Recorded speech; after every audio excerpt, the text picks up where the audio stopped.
estelar con María del Carmen Álvarez y Fausto Yepes. Estabilizar la economía y generar plazas de empleo serán dos de los principales retos que enfrentará el próximo presidente de la República.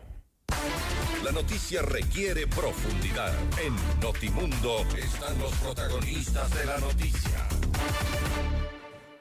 Estamos ya en los estudios de F en el Mundo con el doctor José Abel de Fina, experto en finanzas, para hablar sobre el panorama económico, qué se viene después de los resultados electorales. Dos opciones, habrá una segunda vuelta y cuáles son los dos caminos posibles en cuanto a la economía. José, gracias por estar con nosotros, bienvenido. Muchas gracias, Fausto, por la invitación y buenas noches para toda tu estimada audiencia. Gracias nuevamente. Hay dos posibles caminos, tomando en cuenta lo que creo que es una palabra que se ha mencionado recurrentemente en estas últimas semanas, la polarización de nuestro país. Y asimismo se viene la segunda vuelta y asimismo se podría enfrentar el tema económico. ¿Hay dos caminos o solo dos opciones políticas y un solo camino posible?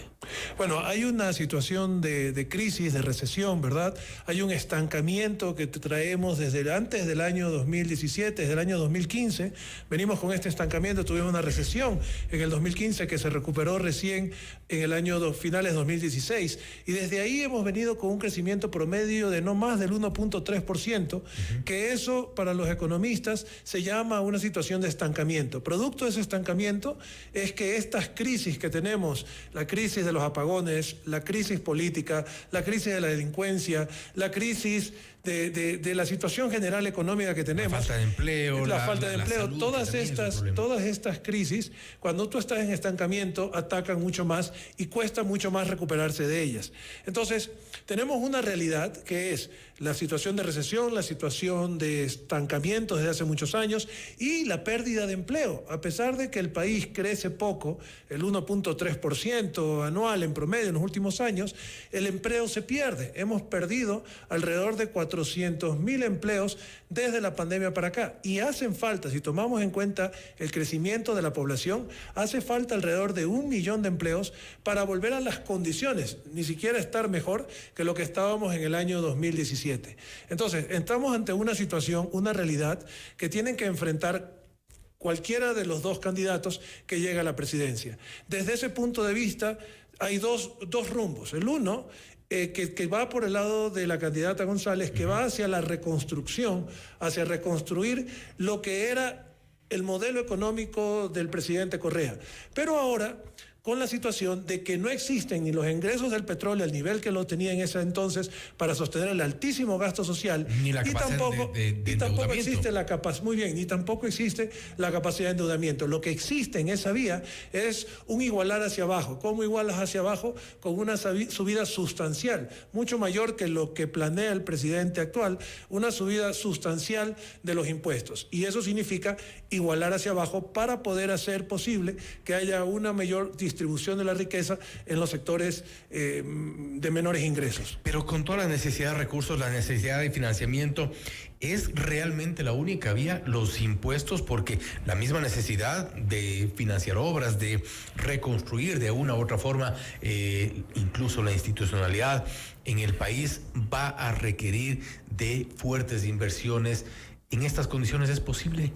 El único camino son los impuestos. El camino para la alternativa de la candidata González es una subida espectacular de impuestos. El camino, porque si no hay forma de financiar esto en el exterior. No va a tener el apoyo del Fondo Monetario Internacional, no va a tener el apoyo de los mercados internacionales, cosa que en el caso del otro candidato, del candidato presidente, del presidente Noboa, existe una propuesta de mantener un nivel de impuestos, pero con la promesa de atraer una inversión extranjera muy importante que permita volver al rumbo de crecimiento económico que necesita tener el país. Ahora, en el caso de Noboa, de lo que mencionas, por ejemplo, si pretende atraer inversión importante, porque tendría que ser una inversión importante para poder solventar las necesidades de nuestro país, ¿cómo en este contexto de inseguridad jurídica, un presidente que se ha pasado por encima de la Constitución, un presidente que se ha pasado las leyes, eso no lo decimos nosotros, eso lo han dicho juristas, analistas, constitucionalistas, hemos visto lo que ha ocurrido, eso no es un mensaje de seguridad jurídica? Bueno, tenemos una situación en la cual la actual Constitución le permite al presidente, de manera directa e indirecta, cooptar todos los poderes del Estado. Fíjate que en el caso de la Asamblea, el primer legislador ya no es la Asamblea, el primer legislador es el presidente de la República. Si revisamos los proyectos que pasan a ley, los proyectos que pasan no es lo que la Asamblea discute y diseña por sí misma, sino lo que propone el presidente. Entonces tenemos un presidente que puede tener el poder ejecutivo, controlar qué sale de la Asamblea, y tiene un sistema de leyes. Va a ser más complicado en las condiciones en las que está o se conformaría la Asamblea. Va a ser más complicado, pero no se necesita tener Asamblea para poder gobernar este país. El presidente lo ha demostrado, como bien señalas tú, con algunas interpretaciones y algún pasarse muchas que no se han sostenido tampoco. Que son insostenibles. Ya lo ha señalado la Corte Constitucional. Que son insostenibles, totalmente de acuerdo. Pero esa es la forma de gobierno que tiene el presidente. Pero eso es un mensaje de inseguridad jurídica. ¿Cómo logramos que realmente la inversión extranjera llegue a nuestro país si ven que ese es el panorama? Un presidente que el rato que le amanece del lado equivocado, pues rompe la ley. Es correcto. Sí existe un impedimento para que la inversión extranjera llegue en un ambiente de inseguridad jurídica. Existe también otro impedimento, que es la situación de la delincuencia. A menos que el presidente, en lugar de resolver el problema de delincuencia en general en el país, lo que haga es crear corredores seguros para la inversión extranjera. Estimo yo que esa es una de las patas importantes del proyecto de gobierno. Por eso el presidente necesita que el Estado sea fuerte. Por eso necesita también incrementar la red de asistencia con el bono de desarrollo humano para tener no se le calienten las calles, ¿verdad? Y la tercera pata es atraer esa inversión extranjera, sabiendo o asegurando a los inversionistas que tiene todo el poder, aunque existe una inseguridad jurídica, pero es una inseguridad en una sola cabeza, que tiene todo el poder, en este caso, que sería el presidente de la República, para asegurarle a esos inversionistas que sus inversiones son relativamente seguras. Vemos que la interpretación que existe en los mercados es que están dispuestos a aceptar una cierta informalidad e inseguridad jurídica, pero vemos que el riesgo país ha bajado, lo cual indica que existe confianza en cuanto a la capacidad del presidente para manejar las relaciones y darles una cierta seguridad a esta inversión extranjera.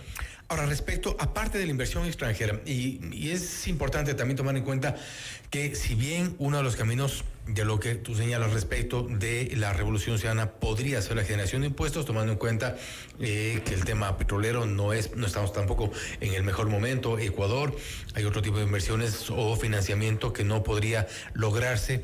¿Este no sería quizá un camino ineludible o quizá el único en los dos casos, la subida de impuestos?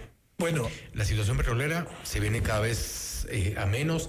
Debemos ya dejar de explotar el ITT. El sector minero atraviesa por una crisis sin precedentes, incluso con la minería ilegal. Y hay muchos, y son fuentes de financiamiento. Efectivamente, mi percepción, mi creencia es que en el caso del presidente Noboa, él tiene una ruta que sí va, porque este año, después de que pase el tema de las elecciones, sí van a subir los impuestos, no en términos de una tasa, pero sí con la eliminación que está en el acuerdo con el Fondo Monetario Internacional, que habla de la eliminación de exenciones y beneficios tributarios.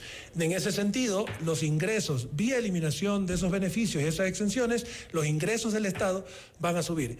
En el caso, pero existe pues estos recursos que hablamos de inversión extranjera y estos recursos de apoyo del sistema financiero internacional de la banca multilateral.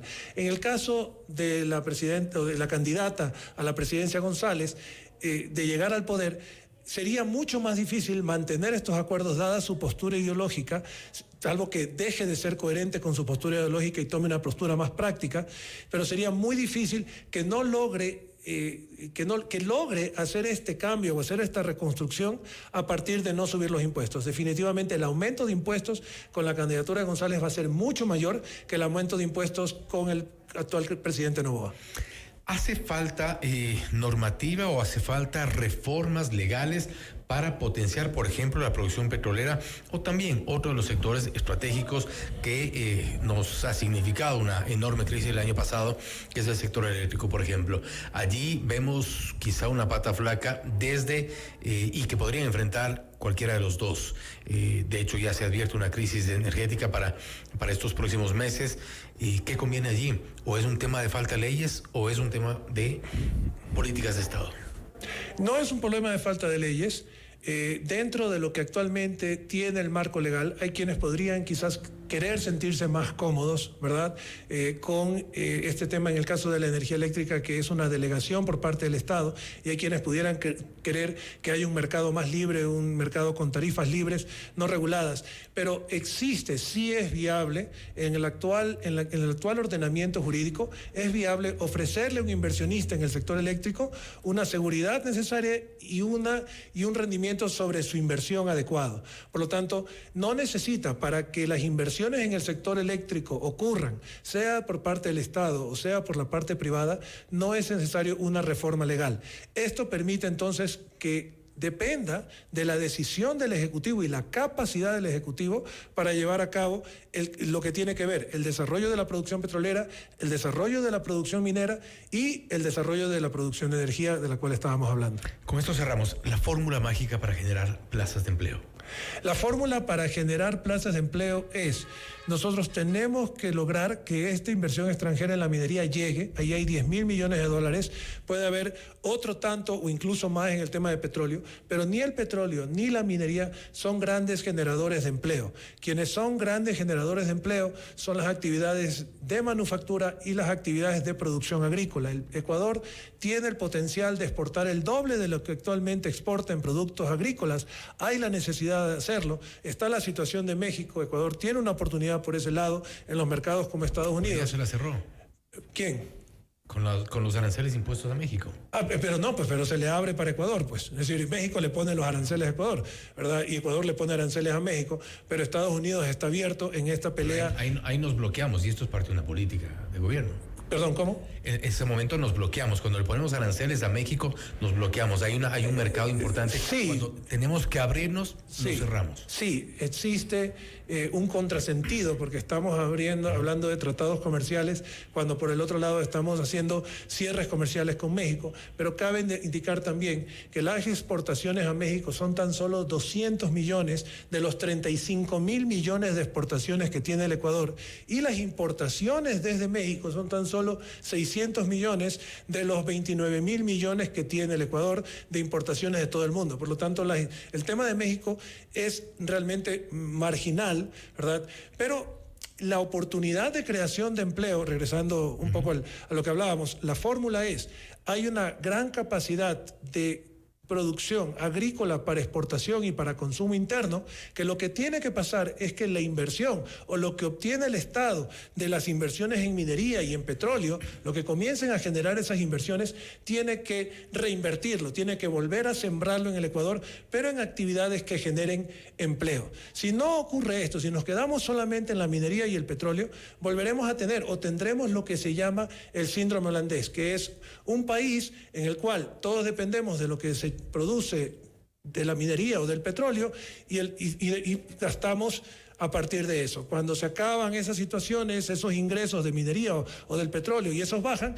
el país va a estar a expensas de la crisis. La creación de empleo está en los trabajos directos e indirectos que se pueden generar a partir de la agricultura de exportación y la agricultura para consumo interno. Diversificar los ingresos en todo caso. Hay que diversificar los ingresos hacia actividades que son altamente generadoras de empleos, no solamente en el campo, sino también de empleos indirectos en las ciudades. José Abel, nuevamente gracias por haber estado con nosotros. Encantado, Fausto. El doctor José Abel de Fina, experto en finanzas, hablando sobre el panorama económico tras los resultados electorales. 2 caminos posibles, 2 opciones que llegan a la segunda vuelta, evidentemente 2 alternativas para lo que a economía se refiere en nuestro país. Esto es Notimundo Estelar, siempre bien informados. Noticias, entrevistas,